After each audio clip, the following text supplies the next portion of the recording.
Well, hey everyone, my name is Nathan Jones, and if you're new here, welcome. I like to talk about all things movies, specifically Blu-rays, and welcome to my film journey, where each week I cover the things that I've been watching and picking up. And lately, I've been doing this thing called Film Journey Wheel, which has been a lot of fun. I invented this little thing called the Film Journey Wheel, and it has all these different boutique labels on it. And what I've been doing is I've been spinning it. It lands on a particular boutique label, and then I showcase a picture to all of you who are watching this, and I kind of let you decide on some of the unwatched films that I haven't seen.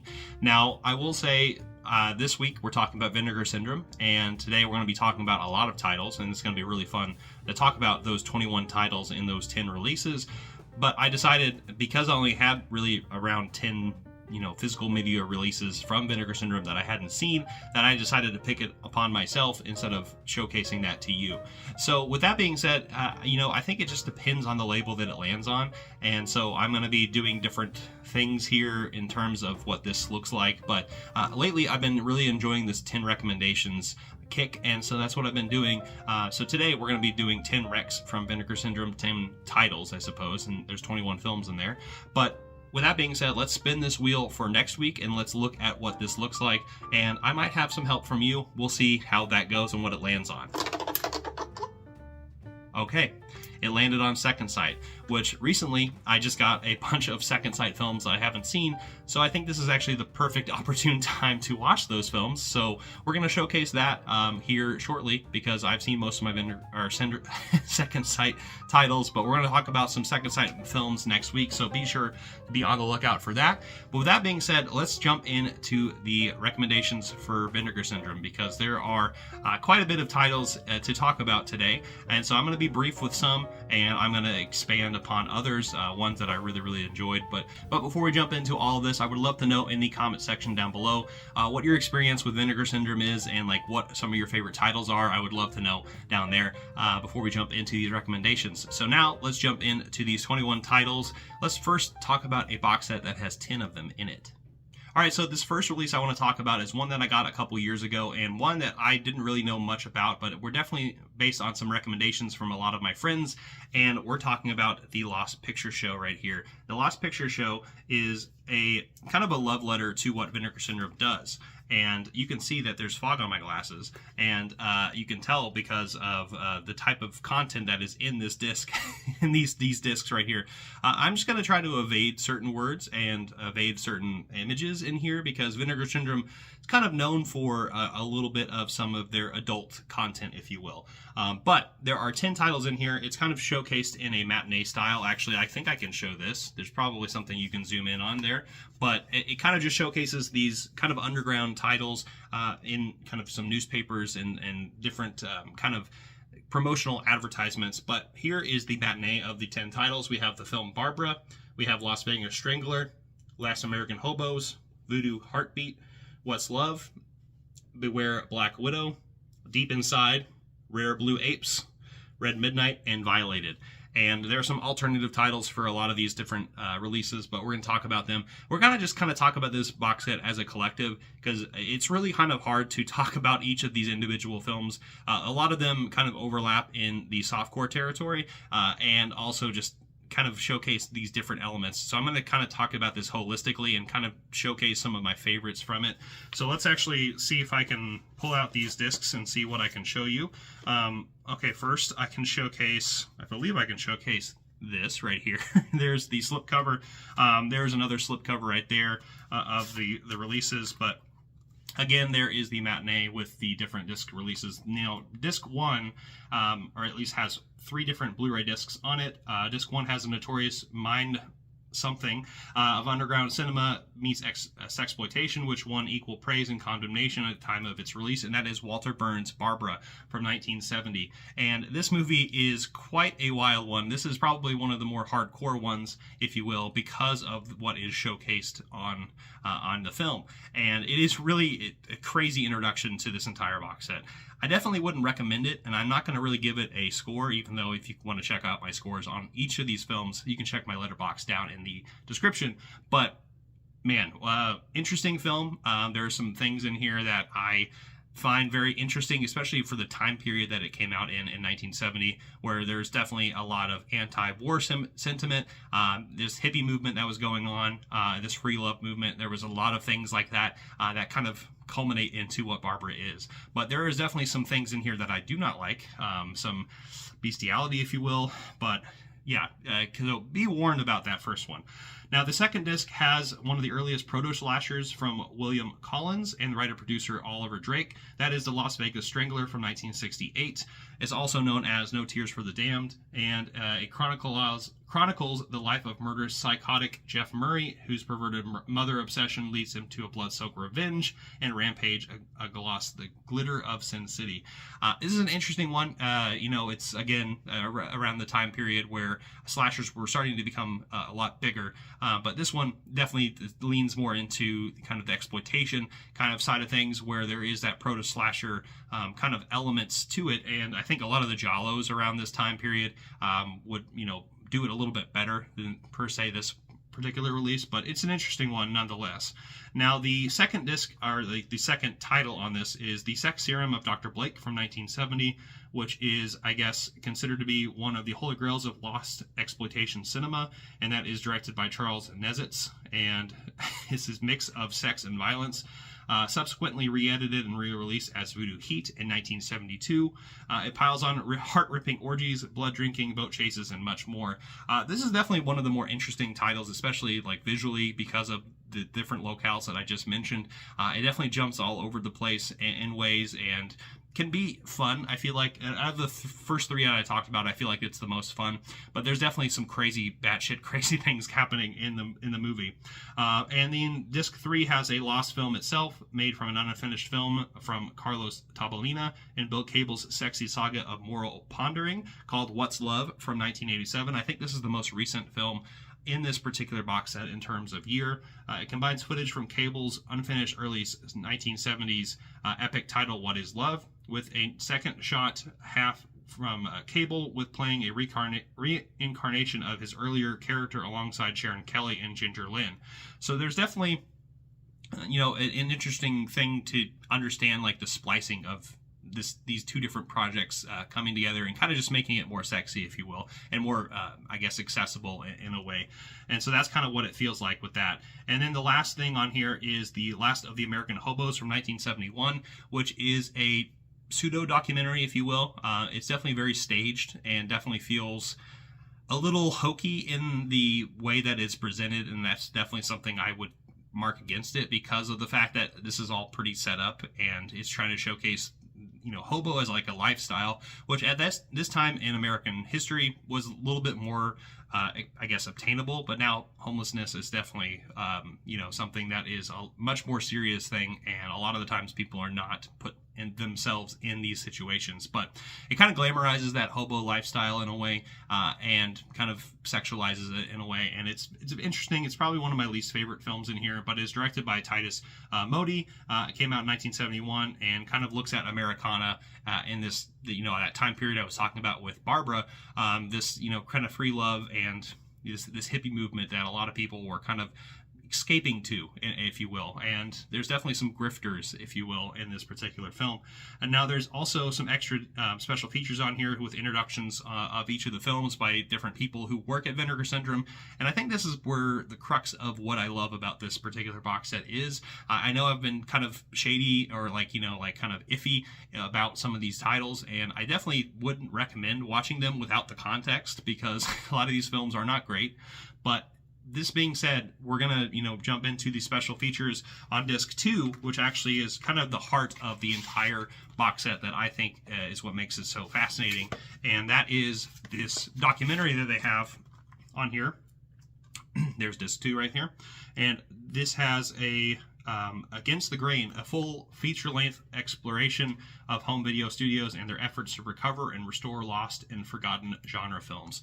And so that's kind of the history, and also just like the love letter and stamp that Vinegar Syndrome is really trying to showcase, is this documentary, which actually kind of showcases a lot of different companies. I think Severin, Kino Lorber, these are different Blu-ray releases, or like labels that are here in the States that are in the film, but it's really mostly focusing on Vinegar Syndrome Syndrome and like their home front at the archive and what they do there. And they really do kind of focus on those lost genre films and those different pictures that are exploitations or, you know, particular things that are like lost B underground gems, things along those lines. And I really love the sentiment that a lot of these films are not necessarily the best. However, each of these stories kind of lead you to a path where you never thought you were going to go in.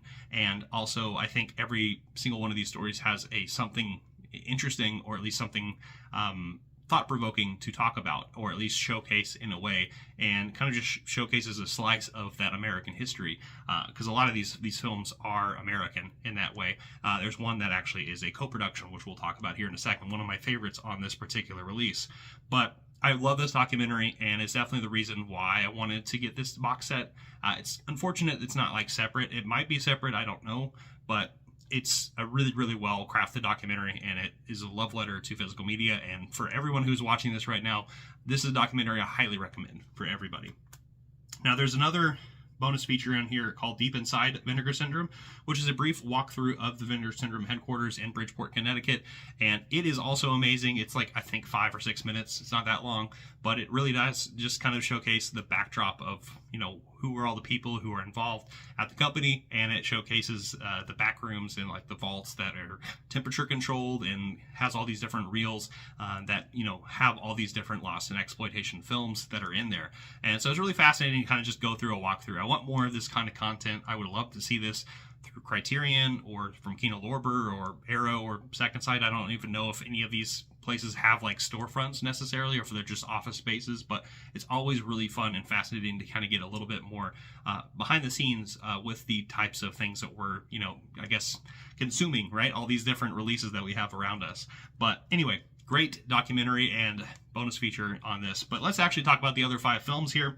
There's 3 more discs on here as well. Disc 1 here is called Red Midnight from 1966, which is a really strange one. I feel like this is a film that was made by somebody who had a lot of money. I think an optometrist or somebody who, yeah, I think it's optometrist, yeah, from Cape Cod. It is a vanity project come nuclear Holocaust scare film with altruistic reasons by a middle-aged optometrist who made this film. It's an interesting one. It's definitely got some, you know, communist and scare tactics of the day and during the Cold War, but also this post-apocalyptic film that also just involves random acts of softcore stuff that's in there. It's really weird and fascinating at the same time, but like at the same time, it's not necessarily the best. It's definitely trashy.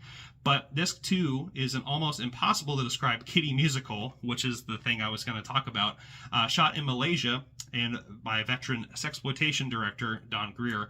Fun fact, this movie is not, this is like a kid's movie. It really is.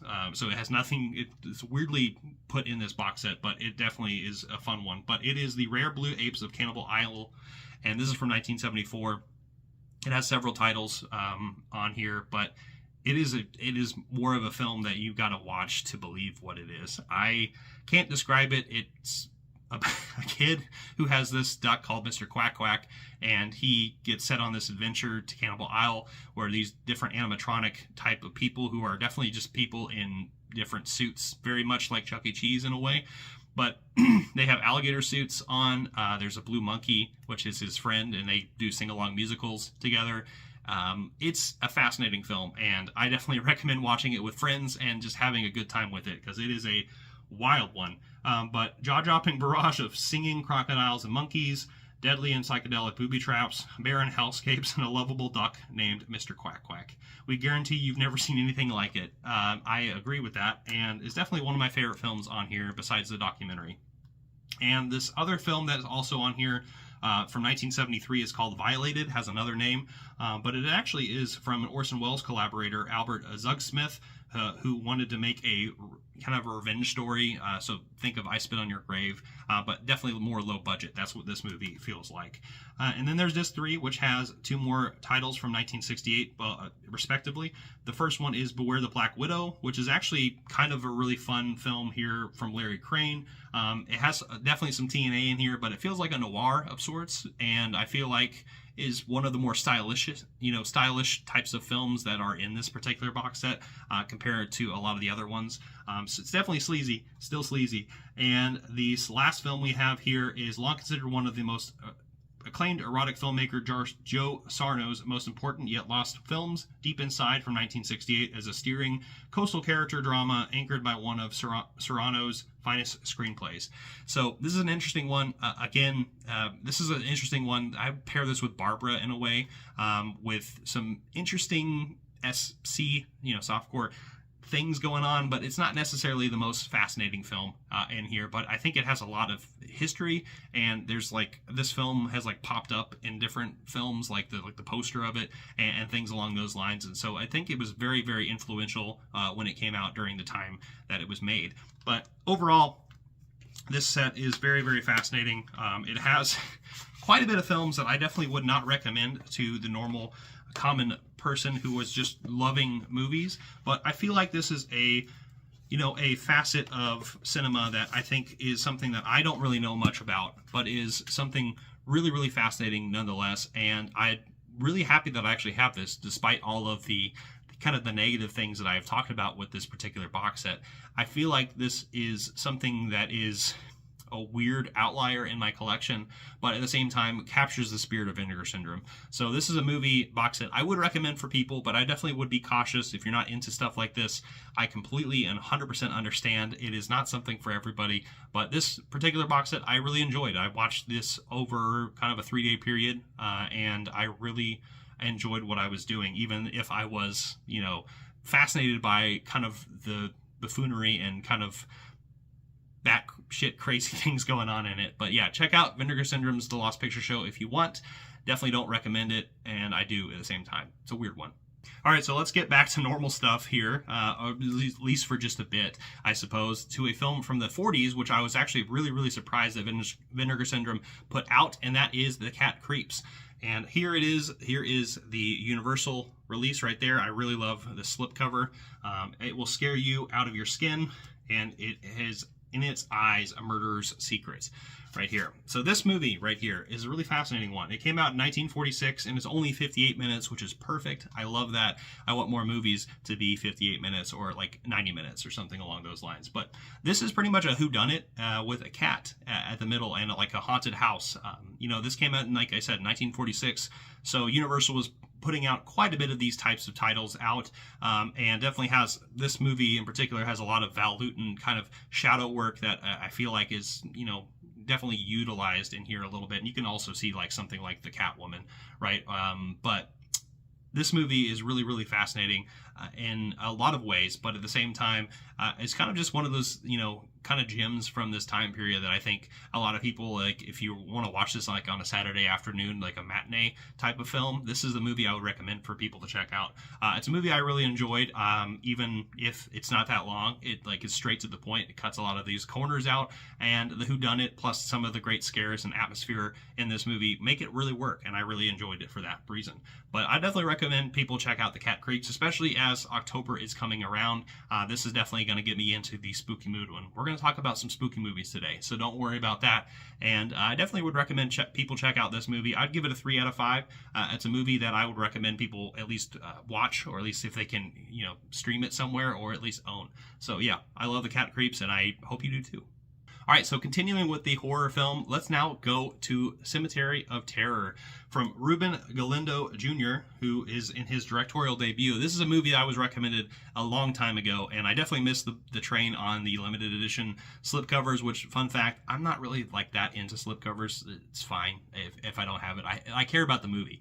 But speaking of this movie is from 1985 and is, like I said, the debut directorial film from Ruben Galindo Jr., who I am actually not too familiar with, although I know a lot of my friends are and have recommended a lot of their titles to me. And this is one that I was really fascinated by, kind of the background of these dumb teenagers going out to the cemetery, doing this weird satanic ritual to get this undead, person coming back and pretty much turning into a slasher film and killing them all one by one, really actually fast in a way. This movie is actually only 91 minutes, which is a perfect amount of time, and I actually was able to watch several of the different bonus features on here, which has commentary tracks, which I did not watch the commentary tracks, but Digging Your Own Grave, which is an interview with the director, South of the Border Horror, a video conference with Renee Cardona III, and then this is just one of those films that like is going to get me into the horror mood, and I love the sleazy effects on it. I love how stupid the people are in it, and this is a movie that I recommend for people to watch with a group or just by yourself. It's going to be a good time. I'd give this movie a 3.5 out of 5. It's one that I really enjoyed, and I'm excited to jump into more of his work. And the next film we have is one you might recognize, the director, Paul Schrader, and this movie is called Patty Hearst, and this is based on a real-life event with Patty Hearst, who is our main character in here, Patricia Hearst. So what happened was in 1974, Hearst Publications, who is the, I think, great-granddaughter or maybe granddaughter of William Randolph Hearst, and the heiress Patricia Hearst, played by Natasha Richardson, was kidnapped by a group of radical revolutionaries named the Sudanese Liberation Army. This actually happened, and as her ordeal dragged on, she slowly began to transform from an unwilling victim into an accomplice with the kidnappers' cause, and resulting in a notorious and violent crime spree that shook the very fabric of American culture as soon as it began to beg the question of how much of her involvement was in fact forced. Now, Paul Schrader, directs this film, and it has a tagline of her own story, and so this is a really fascinating one because of the fact that it really did happen, and these kind of the replication of the events that happened. It definitely feels very bombastic and artistic in terms of I guess some of the set designs, and then like how some things are shot, especially at the very beginning, where it feels like you're in this fantastical world where she gets captured and thrown into this closet. And I really love like kind of the backdrop of like almost this white background with a door just enclosing on the darkness of where she's at. And every time it opens, we have the leaders and the various members of this liberation army talking to her and pretty much shoving this propaganda in her face. And it feels very strange to kind of see that in its light, like I said, with how the camera works. But it eventually evolves into a film where, again, she kind of gets more involved with the people who are in this liberation army, kind of joining in on what they're doing, more or less to survive, and definitely comes across as where she's like saying like, I'm doing this pretty much to survive, and you can definitely tell in her actions. However, definitely begs the question of how much of this is her kind of doing that to survive, or if like she's actually starting to think about like her past, and then also like her involvement with it. And it's really fascinating, and it kind of ends on a kind of a question of whether or not she did this on purpose or not. And you can definitely see in the performance that it has like kind of that half smile where you can kind of see where like, oh, I don't know. But it's a fascinating one. And this is a movie that, like I said, came out in 1988 and is directed by a director who is really well known. So it was really fascinating to kind of see his touch alongside Patty Hearst's actual, I guess they probably discussed to work alongside this as they retell this true story. And it is really fascinating. It's co-starring William Forsythe. It's got Ving Rhames in it, Francis Fisher, and photographed by Bojan Bazelli, who did King of New York. And this is just a fascinating film, a fascinating time capsule of 80s cinema and of a time that happened, a real life story that actually occurred. I recommend people check this movie out. It's one that's really fascinating. I'd give it a 3.5 out of 5. It's a movie that I think everyone would find fascinating, or at least kind of see this Stockholm Syndrome kind of play out in this real life story. All right, so next we're going to move to a box set, one that I watched 3 films in, and one that I was pretty excited about, and especially after watching the first film in this box set, I was excited about it. But this is Mexican Gothic, the films of Carlos Enrique Taboada. I probably said your name incorrectly, I apologize, but there are 3 titles in here. There is the box set itself. It is actually quite a treat here. There is this, there's the extra, I didn't talk about the extra features, but a lot of these releases have little booklets with them and very cool video essays, or like, I guess, short essays that people wrote on it, and talking about how to be the cast and crew, and then also just the themes in it. But let's look at these three films right here, which have Rapina, Darker Than Night, and Poison for the Fairies, which actually is presented the kind of the other way around. So it's actually, let's start off with Poison for the Fairies, which is my favorite film in this particular box set, and one of my favorite films that I watched this entire week, and I fell in love with this movie. But let's look at this. There are the films right there. So Poison for the Fairies came out in 1986, is 90 minutes, and is about these two young girls who definitely are more than meets the eye, because they kind of come across as witches, or at least one of them come across as witch, and kind of befriends this other one and keeps telling her she's a witch and not like a real little girl like her. And there's definitely some trickery going on. And this is a slow burn of a horror film with incredible kind of just camera work and atmosphere, and it builds and builds, and there's definitely like a really crazy climax that happens with fire. I love it. I really fell in love with this movie. The gothic tales in here are just like drenched in the the details of what this movie looks like. I don't know. I would recommend for anyone who loves like Mario Bava this movie. This is like a movie that I really spoke to, and I really loved it, and everything about it was just fascinating. And the child actors in here were fantastic. They were really scary and terrifying in a way. And there's some really cool prosthetics that happen in here, and some really great scares. And I really love everything about it. I would give it a 4 out of 5. It might be a 4.5 out of 5. It's something that's probably growing on my list, and definitely one of my favorite things that I've watched all week. Now, the other two films in here are from the 70s, both from 1975. First one is called Darker Than Night, which is about these four ladies who are staying together in this kind of whodunit of sorts in this gothic house. And it definitely has some Giallo inspiration here, and feels like it's a mix between gothic horror and that Giallo, where there's some slasher tendencies. And it's really fun. I definitely recommend. I feel like this whole box set kind of goes in order in terms of my enjoyment of it, and I really enjoyed the performances in here. It definitely has some sleazy stuff in here. It also has a house cat, which right here is kind of the main antagonist to these ladies who are in it, and is all about that cat kind of causing them torment the entire time that they're there. And there's some really crazy spooks and some really neat things going on in here. I really enjoyed kind of the collaboration of these different genres kind of put together. So I'd give this movie a 3 out of 5, maybe a 3.5 out of 5. It's something that I definitely enjoyed. And then the last film on here, which is a strange one to include in a gothic horror box set, but is a good film nonetheless, but is Rapina, which I think I'm saying that correctly. It looks like something else, but it is about two woodcutters as they are working in this kind of forest mountain area.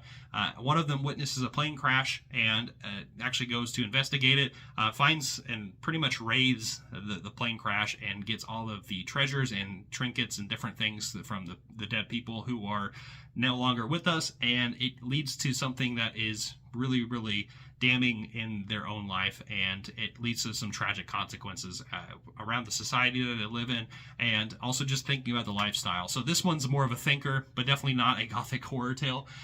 This is a movie that I think I would need to rewatch. I think I was just definitely in the wrong mood when I watched this movie, but I'd give it a 2.5 out of 5 initially. But I think this movie, like I said, has some themes that I would probably find fascinating if I wasn't in a gothic horror mood. All right, so now we're going to move on to some kung fu films, or at least some kung fu horror films adjacent. I found this really fascinating. The next two films we're going to be talking about are in some different genres here, but the first one we're going to talk about is Burning Paradise, right here from Ringo Lam. And my goodness, is this movie an amazing one. And you can see just based on the cover art that this is one of those amazing slipcovers that they have. Vinegar Syndrome is really known for those incredible slipcovers, and there is the real poster art for it, Burning Paradise. And then there is the back right there. So this came out in 1994, so definitely feels like it was an 80s product, but has definitely some 90s aesthetic, especially some grittiness to it, because this movie is really gritty. And as you can see by all the imagery, there's a lot of fire in here, because this is about a martial artist kind of coming in pretty much going into this kind of Dante's Inferno type of place that definitely feels underground and hellacious, and acts of cruelty are all bound with this. But let me read this. After the Manchu government sends soldiers to kill all of the Shaolin monks, a young disciple named Fong Se-hyuk flees to his master in order to avoid being captured and executed. While on the run, Fong meets a young prostitute named Dao Dao, who tries to help Fong with his master hide from a ruthless Manchu general skilled with a flying guillotine. Unable to save his master, Fong and Dao Dao are both captured and sent to the underground work prison known as the Red Lotus Temple, which is where the hellscape kind of really showcases, run by a sadistic warden named Kung, who has a penchant for torturing and decapitating his prisoners. The Red Lotus Temple is a booby-trap-riddled hell from which no one can escape. And he, along the way, meets his brother, who is also fleeing from the Shaolin Temple, who has now joined the Warden. It's a crazy movie. If you like movies like, I would say, Big Trouble in Little China, that's kind of where some of this fantasy / martial artists come together and kind of combine in this really fascinating way. But the martial arts in here are fantastic. Choreography is just like stellar, and I love the action of it and also just the zaniness of it. And it reminds me, like I said, of Big Trouble in Little China with some of the funny moments in here too, because it definitely has some funny moments in it. But at the same time, is a very serious movie and a really dark movie. I mentioned the Warden's, his temple is pretty much a hell, and it is very torturous. There's decapitations. There's really crazy moments in here and sequences that are like very horrifying. So this weird blend of martial arts, horror, fantasy. It's really fun. This is a movie I'd give everyone a recommendation to check out. I'd give it a 4 out of 5. It's a movie that I want a lot of people to watch and kind of make a decision for themselves. Watch this with friends too. This is a movie that is a lot of fun. All right, so the next one is, we're going to stay in the same vein here with a martial arts film from 1989. We're talking about The Iceman Cometh right here, which is kind of a film that feels proto, I would say, Demolition Man in a way, and a lot of people have called that this, but this is a little bit more than meets the eye. So there is the film itself and the slipcover. There is the original poster art, which is really fascinating. It definitely feels very photoshopped. But here we are. We have Fong So Ching as a chief royal guard during the Ming Dynasty, whose job is to protect the emperor at all costs, including his own life. One day, Qing discovers that one of his men, Fu Feng San, is a sadistic R word with a penchant for murdering his victims and breaking their limbs. He's a psychopath. Anyway, they attack the princess and several other women, and he is tasked to hunt them down and kill his brother and restore his own honor. However, this is where the things gets crazy. Things take an unexpected turn when the two men come face to face with a duel to the death, only to become literally frozen in time by a mystical device known as the Wheel of Life and Death. Now, 300 years later, in the modern era of the 1980s, late 80s, they are back in modern Hong Kong, and they accidentally get thawed out, and unfamiliar with their surroundings, they kind of get caught up in different things. Obviously, they're separated. Our main character, our main hero, he is actually turned into almost a housewife or like servant of sorts to a prostitute. It's really funny, kind of comedic edge to it, but it also at the same time he realizes what's going on and decides to eventually get away from that. But there are definitely moments in here I laughed so hysterically where she meets up with like the prostitute meets up with a crime boss, and she's trying to get our main character, who has no idea of the context of the society that he lives in, to act cool. And so she's like, just do this the whole time and just act cool, and so he's just bobbing his head along with these different henchmen, and he just looks like he's a tweaker. And it's really funny to see that, and there's really funny moments in here, but there's also really batshit crazy moments of martial arts and kung fu. Going back to Burning Paradise, there is definitely some genre blend here. There's definitely some fantastical things going on. There's this time travel bit, right? So I really love the effects in that, but I feel like it kind of lands a little flat at the end, unfortunately. Unlike Burning Paradise, which I think worked really well, this movie has a lot of ideas that feel like it was a culmination of definitely a lot of different things that they were borrowing from to put into a movie like this. But this is a movie I still recommend people check out. I'd give it a 3.5 out of 5. It's a movie that a lot of people I think would enjoy watching, especially with friends, and it is just crazy. And unfortunately, the brother, which I said the negative parts about it, he goes a little overboard sometimes, and I definitely will warn people about that. So just be recommended on that. But Iceman Cometh, it's a fun movie. All right, so speaking of fun martial arts movies and really cheesy ones, we're going to talk about our first 4K on this list, and this is called Undefeatable. Now, this movie right here, which actually I don't think I could have shown you that, so yeah, maybe I was being a little too quick there. Anyway, here is the other poster art, which I actually slipped around, but there is something that's really sadistic with our main villain here. But we have Christy Jones, who is played by Cynthia Rothrock, who I am not super familiar with. I have a few of her movies, but I know she was a really big martial artist and just kind of underground 80s and 90s, butt kicker, if you will, and is a street tough member of martial arts gang known as the Red Dragons. In an attempt to go straight and leave the gang behind, she participates in a mafia run-back alley street fights in an attempt to win enough money to put her sister through college. Meanwhile, a sadistic fighter known as Stingray, who is hilarious and the most sadistic way, becomes increasingly violent while taking part in his unsanctioned fights to the death. When his wife leaves him, he becomes so aggressive, he loses grip on reality and begins raping, murdering, and removing his eyes of any women he resembles his wife. Yeah, so he just goes insane and starts doing all these things, and it becomes this really, it's a mess up concept, but it's done really funny in a really kind of bad acting kind of way, and I just love the way that everyone is talking to each other in this movie and the way these scenes are set up. It's just terrible acting, but it is absolutely a blast to watch, and I definitely recommend people watch this movie with friends. It's got some really fun martial arts scenes in it, but it's nowhere near the martial arts we just talked about with the last two films. This is definitely a lot worse in that case, and definitely more Americanized, if you will, but it's in that category, if you will. But Undefeatable is a really fun movie. We also have a shirtless cop right here who also decides to fight off our main guy, Stingray. And everyone in here knows Kung Fu or martial arts in some manner. And it's really strange. Literally everybody. Boyfriend, girlfriend, randomly walking on the street, gets attacked by Stingray. Everyone just puts up their dukes and gets in a stance, if you will, and decides to fight martial arts style. So it's really fascinating film nonetheless, despite all of its flaws. There's a lot of flaws to this movie. I'd give this movie a 3 out of 5. It's one that is really fun, but again, watch out for some of the craziness that goes on here, especially with Stingray, because he is not somebody to be messed with.